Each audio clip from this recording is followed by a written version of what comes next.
pembayaran pada saat terjadi kondisi tertentu. Selanjutnya yaitu hak untuk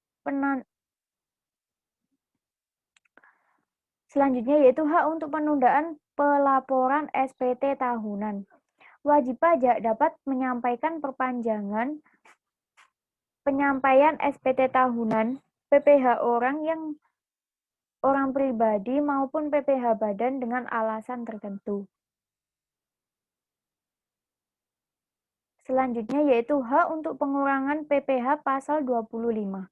PPh pasal 25 adalah pajak yang dibayar secara angsuran dengan tujuan untuk meringankan beban wajib pajak. Mengingat pajak teruntung harus dilunasi dalam waktu 1 tahun. Dalam Undang-Undang Ketentuan Umum Perpajakan, wajib pajak memiliki hak untuk dapat mengajukan permohonan pengurangan besaran angsuran PPh pasal 25 dengan alasan tertentu. Selanjutnya yaitu hak untuk pengurangan pajak bumi dan bangunan. Saat terjadi kerusakan pada bumi dan bangunan yang disebabkan oleh bencana, maka wajib pajak dapat mengajukan permohonan pengurangan pajak untuk PBB. Selanjutnya, hak untuk pembebasan pajak. Wajib pajak dapat mengajukan permohonan pembebasan, pemotongan atau pemungutan pajak dengan alasan tertentu.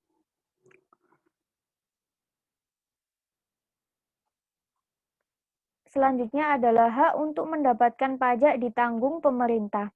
Untuk pelaksanaan proyek pemerintah yang dibiayai dengan hibah atau dana pinjaman luar negeri, PPh terutang atas penghasilan yang diterima kontraktor, konsultan, dan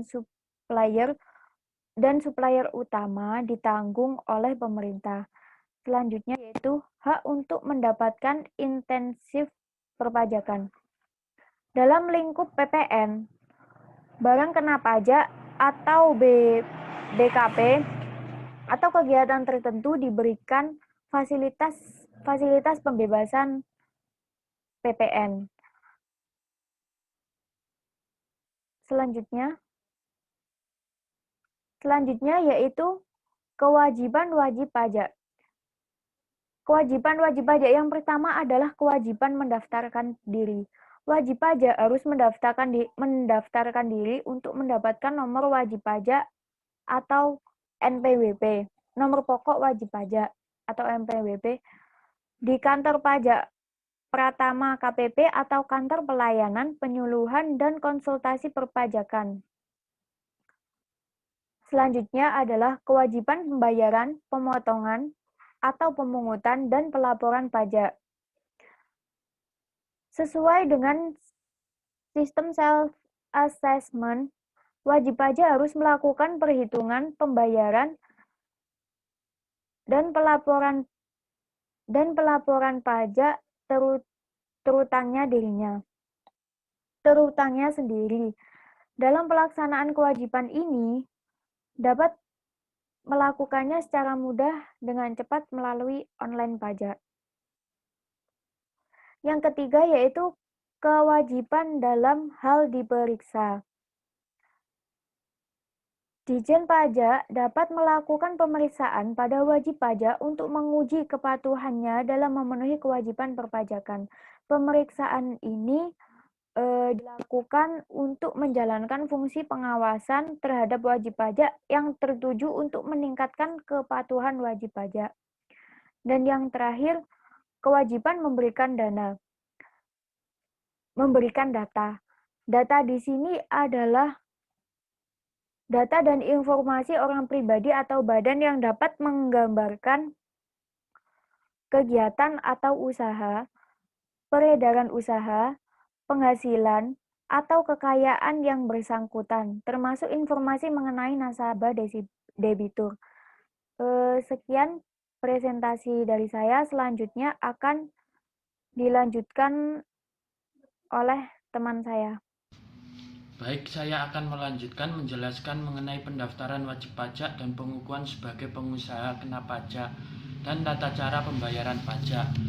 Pendaftaran wajib pajak terbagi menjadi 3, yaitu 1. Wajib pajak orang pribadi termasuk wanita kawin yang dikenai pajak secara terpisah karena A. Hidup terpisah berdasarkan keputusan hakim, B. Menghendaki secara tertulis berdasarkan perjanjian pemisahan penghasilan dan harta. 2. Wajib pajak orang pribadi termasuk wanita kawin yang dikenai pajak secara terpisah karena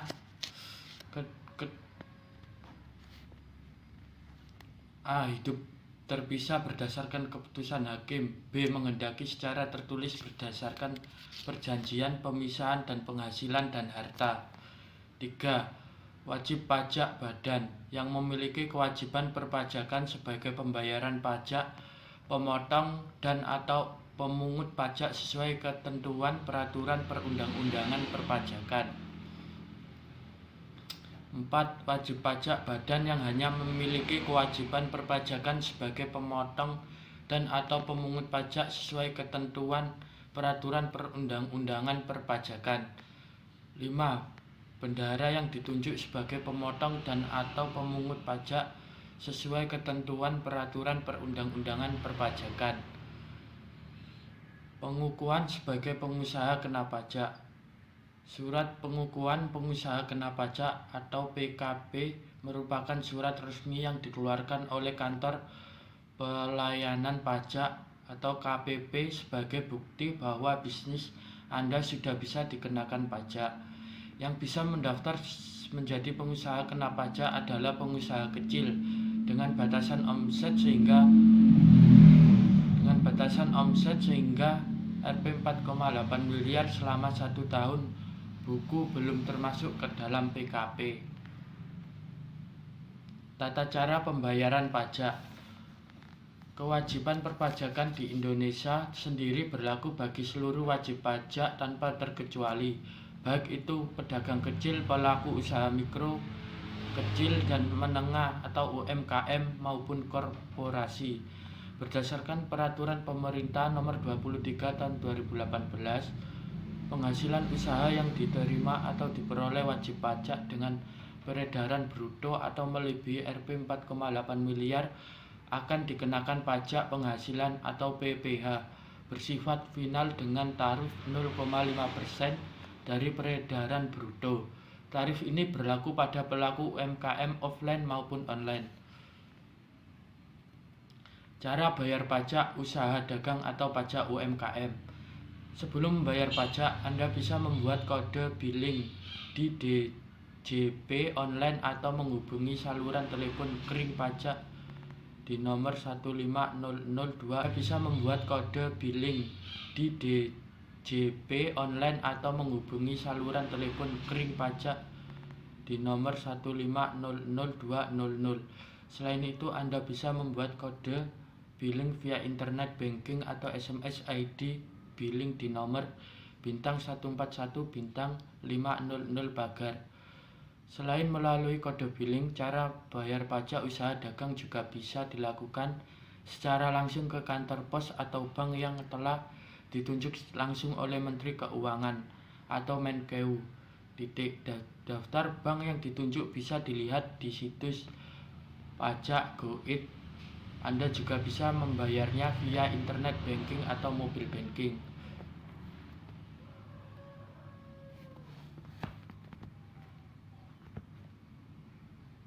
Saya akan menjelaskan tentang tata cara pelaporan pajak. Di musim pandemi sekarang, semua aktivitas dilakukan secara online, termasuk pelaporan pajak. Pelaporan pajak secara online bisa disebut dengan e-filing. E-filing dilakukan melalui website Direktorat Jenderal Pajak atau DJP online, maupun melalui saluran e-filing resmi lain yang ditetapkan pemerintah. 1. Pastikan telah memiliki e-filing atau nomor identitas digital. 2. Login ke halaman web DJP online pajak go.id. 3. Setelah berhasil login, buat SPT dengan e-filing. 4. Pilih Buat SPT, 5 pilih tahun pajak 2018, 6 pilih status SPT, normal atau pembetulan, 7 tekan SPT tahunan 1770S atau 1770 SS, isi sesuai formulir 1721A1 atau A2. 9. Isi kolom penghasilan harta, kewajiban, tanggungan. 10. Setelah selesai, bukti pengiriman elektronik akan dikirim melalui email. 11. Email yang dikirim menyertakan data mengenai nama WP, NPWP, status SPT, dan tanggal penyampaian. Baik, selanjutnya materi akan dilanjutkan oleh Septia. F-Link sendiri memiliki banyak manfaat juga. Manfaat umum F-Link pajak yang pertama, lapor pajak online dari mana saja dan kapan saja. Yang kedua, waktu. Tak perlu lagi menghabiskan waktu untuk datang dan antri ke KPP. 3. Bukti pelaporan disimpan lebih aman dan mudah dilacak tanpa khawatir hilang atau terselip. SPT pajak yang wajib F-Link. Yang pertama, SPT masa PPh pasal 21 atau PPh pasal 26. Yang kedua, SPT masa PPN atau PPN BM 111. 3. SPT tahunan badan sebagai PKP atau pengusaha kena pajak yang menertibkan e-faktur. Ketiga jenis SPT di atas tidak dapat lagi dilakukan manual dengan mengantarkan dokumen elektronik ke KPP. Namun pengecualian ini berlaku untuk SPT masa PPh pasal 21 atau PPh pasal 26 dan SPT masa PPN nihil untuk masa pajak Desember. SPT yang tidak diwajibkan F-Link. Yang pertama, SPT masa PPh 25 nihil. Yang kedua, SPT masa PPh 25 kurang bayar. Yang ketiga, SPT masa PPh 21 nihil. Yang keempat, SPT masa PPh 26 nihil. Yang kelima, SPT masa PPN atau PPNBM nihil. Yang ketujuh, PPN atas kegiatan membangun sendiri. Yang kedelapan, PPN impor barang luar negeri. Yang kesembilan, PPN jasa luar negeri. Ketentuan tidak wajib ini berlaku sejak PMK nomor 9 atau PMK _3 2018 tentang SPT diundangkan pada 26 Januari 2018. Sebelum adanya PMK baru ini, SPT masa PPh pasal 21, PPh pasal 25 dan PPh pasal 26 nihil kan meskipun nihil.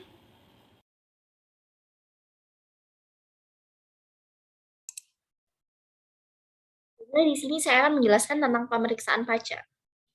Pengertian pemeriksaan berdasarkan pasal 1 angka 25 pada Undang-Undang Ketentuan Umum dan Tata Cara Perpajakan atau KUP adalah serangkaian kegiatan menghimpun, mengolah data, keterangan, atau bukti yang dilaksanakan secara objektif dan profesional berdasarkan suatu standar pemeriksaan untuk menguji kepatuhan pemenuhan kewajiban perpajakan atau untuk tujuan lain dalam rangka melaksanakan ketentuan peraturan perundang-undangan perpajakan. Tujuan pemeriksaan dibagi menjadi dua, yaitu A. Menguji kepatuhan pemenuhan kewajiban perpajakan wajib pajak. Yang dimaksud dalam poin A ini yaitu 1. Pengembalian kelebihan pembayaran pajak sebagaimana dimaksud dalam pasal 17B Undang-Undang KUP. 2. Pengembalian kelebihan pembayaran pajak selain pasal 17B Undang-Undang KUP. 3. Keterangan lain berupa data konkret yang dimaksud dalam pasal 13 ayat 1 huruf A Undang-Undang KUP. 4. wajib pajak menyampaikan SPT yang menyatakan rugi. 5. Wajib pajak melakukan penggabungan, peleburan, pemekaran, likuidasi, pembubaran, atau akan meninggalkan Indonesia untuk selama-lamanya. 6. Wajib pajak melakukan perubahan tahun buku atau metode pembukuan. 7.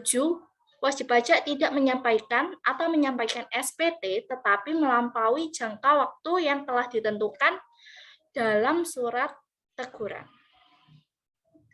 8. Wajib pajak menyampaikan SPT yang dipilih untuk dilakukan pemeriksaan berdasarkan analisis risiko.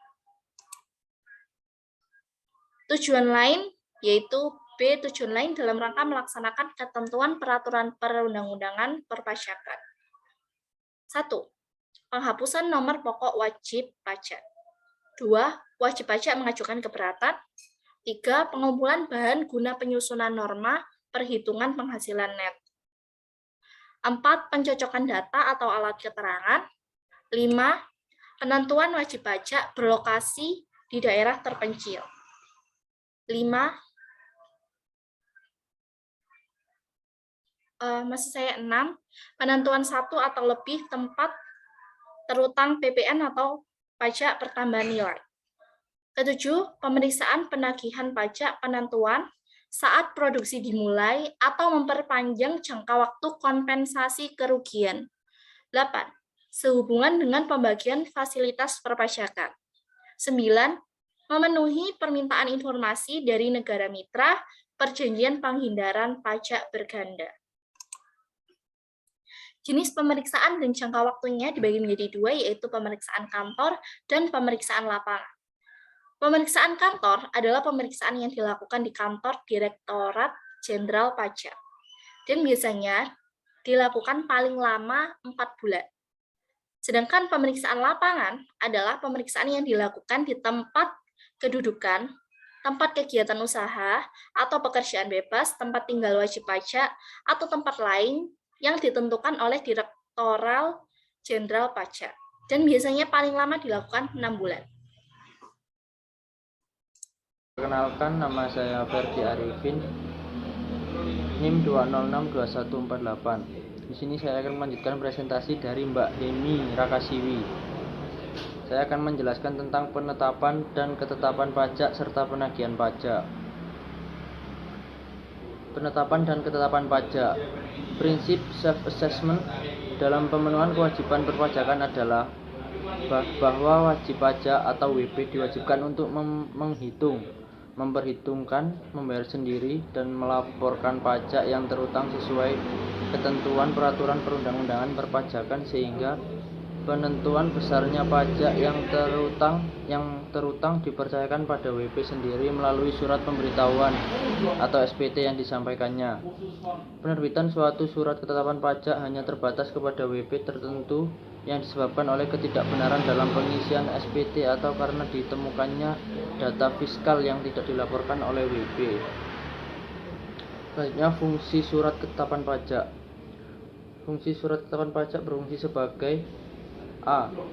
Sarana untuk melakukan koreksi fiskal terhadap WP tertentu yang nyata-nyata atau berdasarkan hasil pemeriksaan tidak memenuhi kewajiban formal dan atau kewajiban material dalam memenuhi ketentuan perpajakan.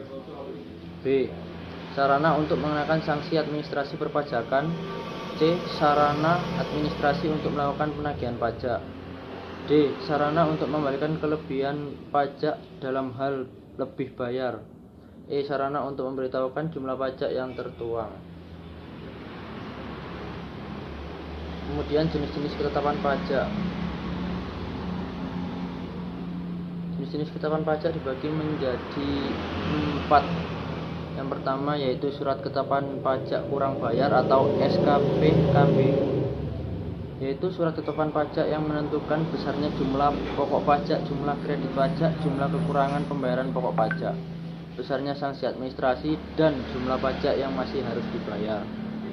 Yang kedua yaitu surat ketetapan pajak kurang bayar tambahan atau yang disebut SKPKBT, yaitu surat ketetapan pajak yang menentukan tambahan atas jumlah pajak yang telah ditetapkan sebelumnya.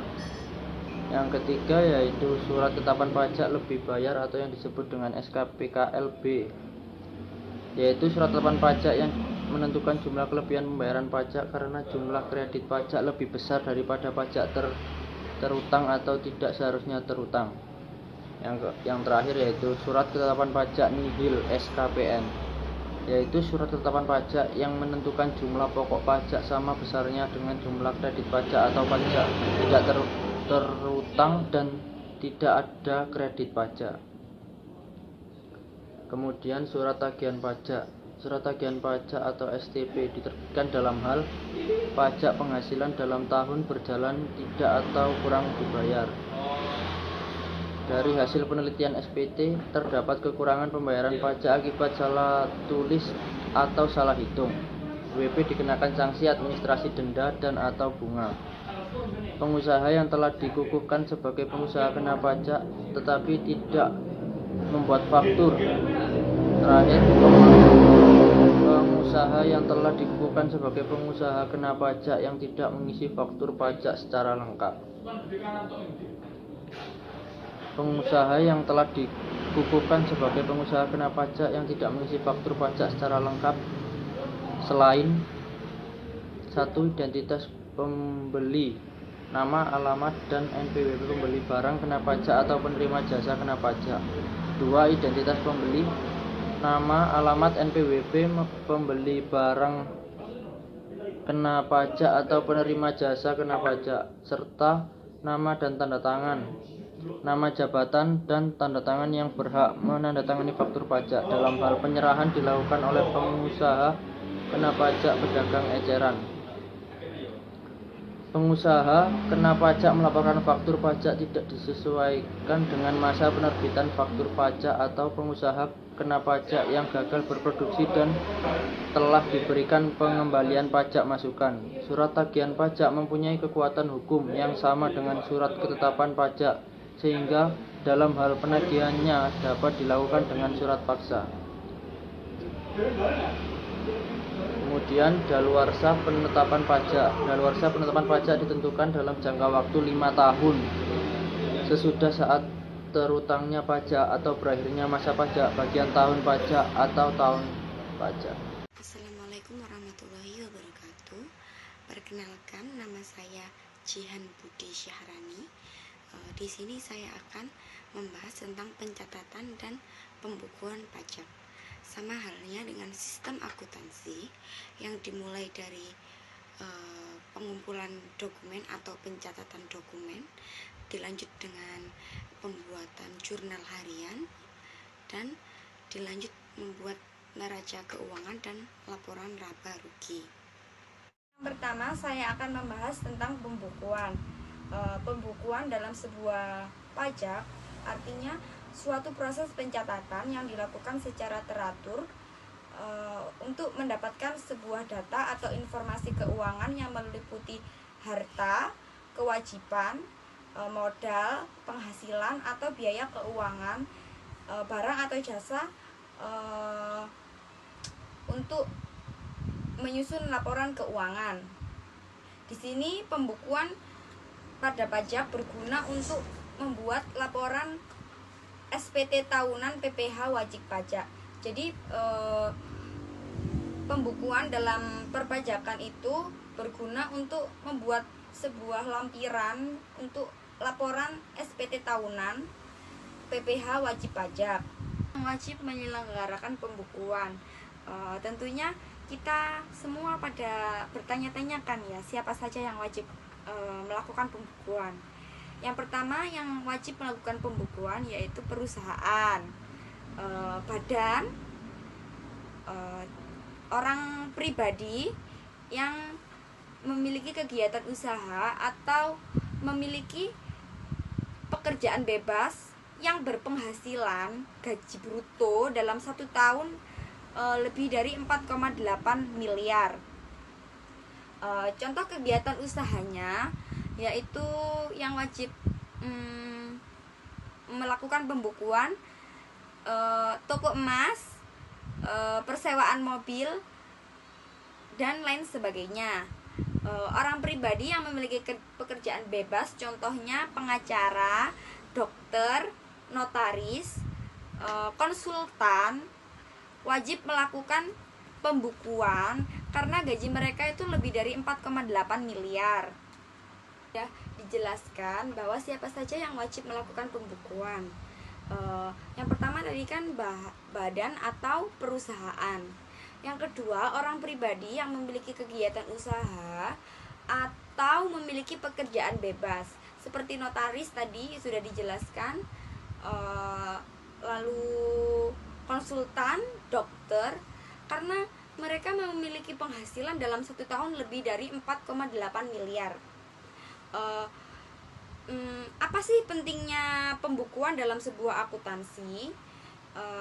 Yang pertama, pentingnya pembukuan dalam akuntansi itu mempermudah wajib pajak melakukan laporan SPT tahunan. Jadi pembukuan itu wajib dilakukan karena untuk mempermudah mereka yang memiliki tanggungan atau bukan tanggungan sih, penghasilan lebih dari 4,8 miliar itu wajib dilaporkan pajak. Yang kedua, bisa mempermudah perhitungan penghasilan kena pajak. Jadi dari penghasilan mereka bisa kita tahu berapa yang wajib dilaporkan dalam pajak. Yang ketiga, mempermudah perusahaan dalam mengambil keputusan ekonomi. Jadi pembukuan itu sangat penting dilakukan karena berpengaruh sekali pada laporan SPT tahunan. Masih pentingnya pembukuan dan pencatatan dalam sebuah akuntansi. Jadi kesimpulannya sama, dilakukannya pembukuan dan pencatatan itu untuk mempermudah dalam wajib pajak untuk melakukan pelaporan SPT tahunan, PPh wajib pajak. Jadi kita itu lebih enak untuk melaporkan karena kita sudah melakukan pembukuan dan pencatatan, dan selain itu kita bisa mengetahui di mana sih posisi keuangan perusahaan kita. Syarat pembukuan pajak. Yang pertama, kita harus memiliki itikat yang baik. Yang kedua, kita harus melaporkan, mencerminkan keadaan usaha kita yang sebenarnya. Jadi kita kalau mau laporan itu kita harus melaporkan kegiatan pembukuan usaha kita yang sebenarnya. Yang ketiga, diselenggarakan di Indonesia. Yang keempat, diselenggarakan dengan taat asas dengan stelsel yang akurat. Di sini saya akan membahas siapa saja yang tidak wajib melakukan pembukuan tetapi wajib melakukan pencatatan. Sebelumnya, apa sih itu pencatatan? Pencatatan adalah suatu pengumpulan data penerimaan bruto, penghasilan untuk menghitung pajak terutang.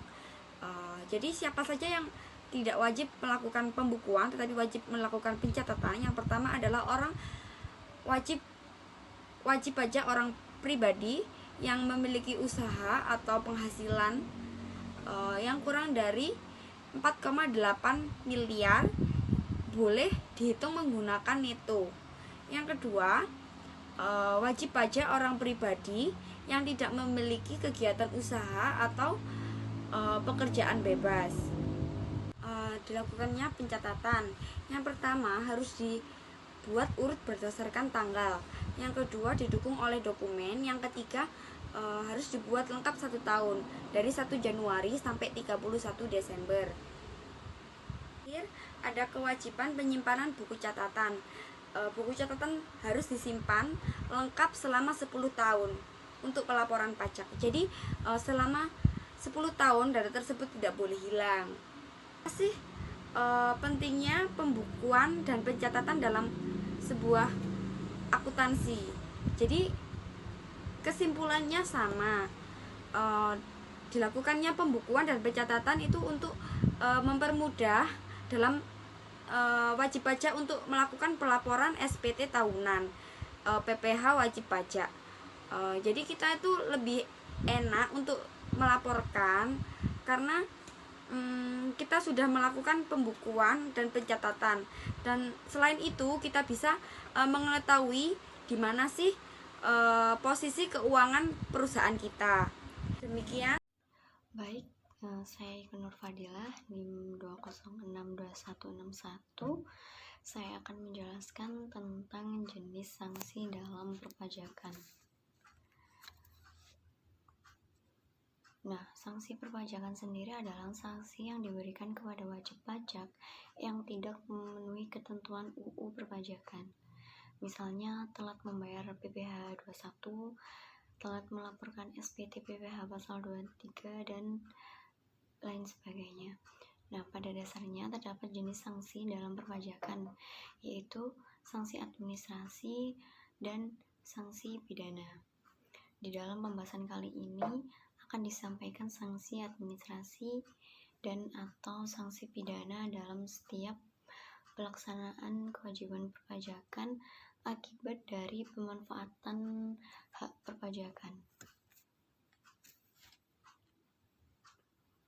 Untuk sanksi administrasi dilakukan melalui yang pertama yaitu penerbitan STP atau surat tagihan pajak, yang kedua yaitu penerbitan SKP atau surat ketetapan pajak, dan pembayaran secara langsung.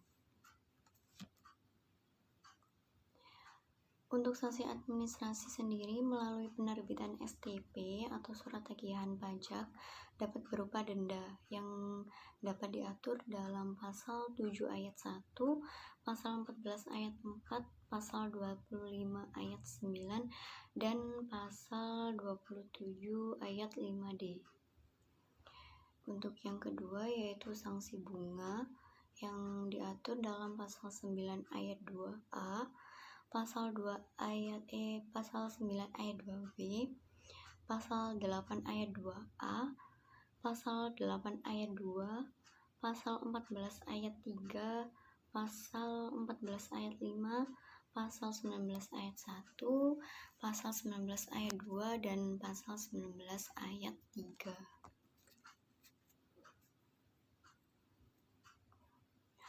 Untuk sanksi administrasi melalui penerbitan SKP atau surat ketetapan pajak yang dapat berupa bunga, dan bunga ini dapat diatur dalam pasal 13 ayat 2, pasal 13 ayat 5, dan pasal 15 ayat 4. Untuk yang kedua yaitu sanksi administrasi berupa kenaikan yang diatur dalam pasal 13 ayat 3, pasal 13A, pasal 15 ayat 2, pasal 17 ayat 5, dan pasal 17D ayat 5. Selanjutnya sanksi administrasi melalui pembayaran secara langsung yang dapat berupa denda dan kenaikan. Untuk denda sendiri, sebagaimana dimaksud dalam pasal 38, terdapat ketidakbenaran perbuatan wajib pajak. Tidak akan dilakukan penyidikan apabila wajib pajak dengan kemauan sendiri mengungkapkan ketidakbenaran perbuatannya, dengan disertai pelunasan kekurangan pembayaran jumlah pajak yang sebenarnya terutang, beserta sanksi administrasi berupa denda sebesar 150% dari jumlah pajak yang kurang bayar. Dan untuk kenaikan pajak yang kurang bayar atau kurang dibayar yang timbul sebagai akibat dari pengungkapan ketidakbenaran pengisian surat pemberitahuan sebagaimana dimaksud pada ayat 4, beserta sanksi administrasi berupa kenaikan sebesar 50% dari pajak yang kurang dibayar. Jadi harus dilunasi oleh wajib pajak sebelum laporan tersendiri tersebut.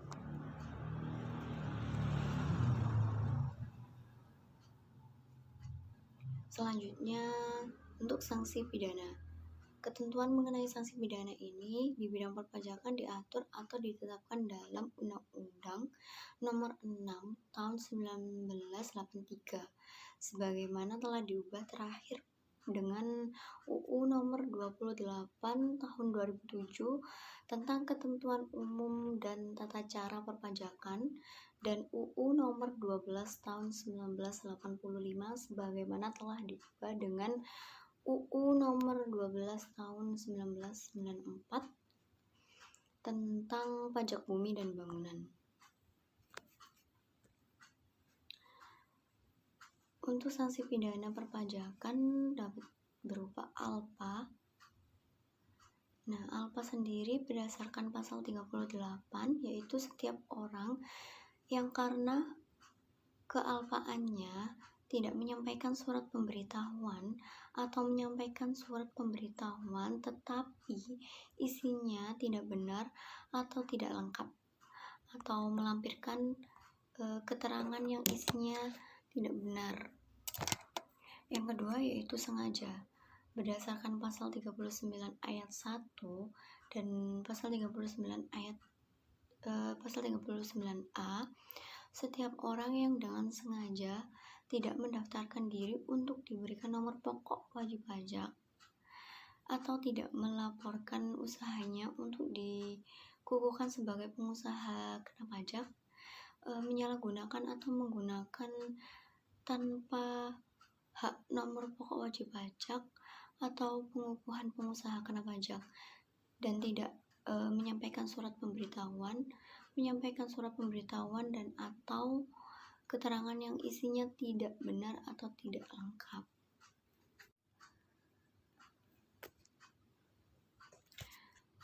Untuk selanjutnya yaitu sanksi pidana pengulangan.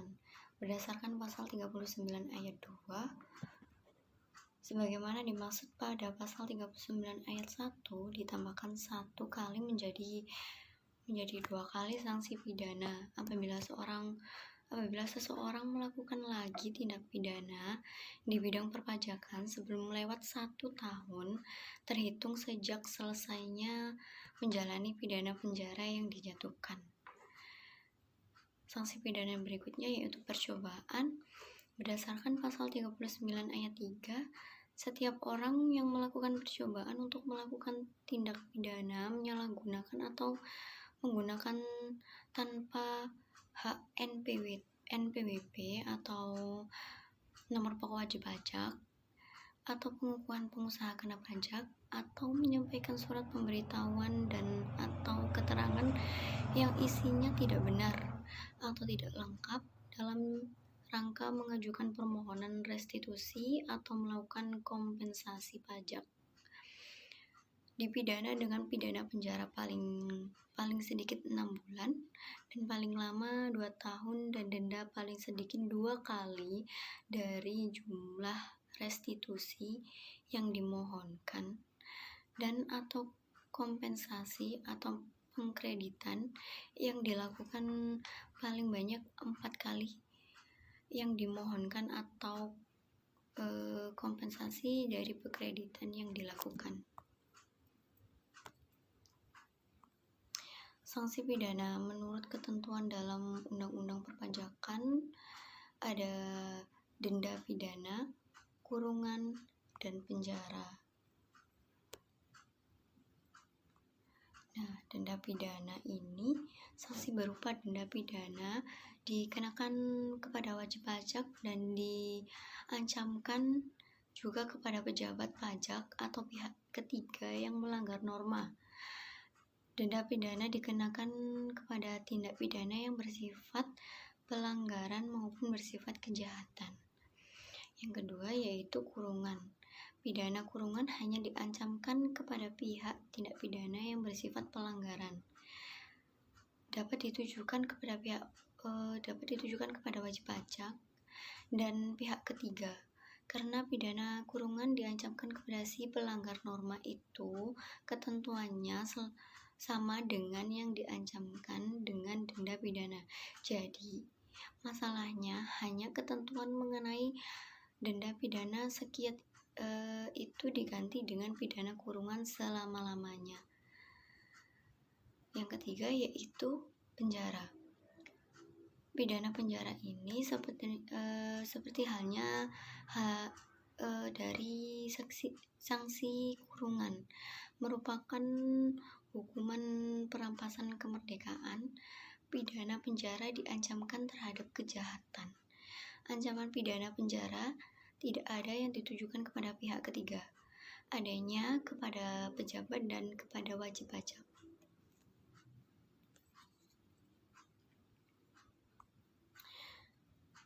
Sanksi pidana, sanksi sengaja tidak menyampaikan SPT, sanksi mencoba menyalahgunakan NPWP dan PKP, sanksi alpa menyampaikan SPT tidak lengkap atau tidak benar sesuai yang dikatakan tadi sebelumnya.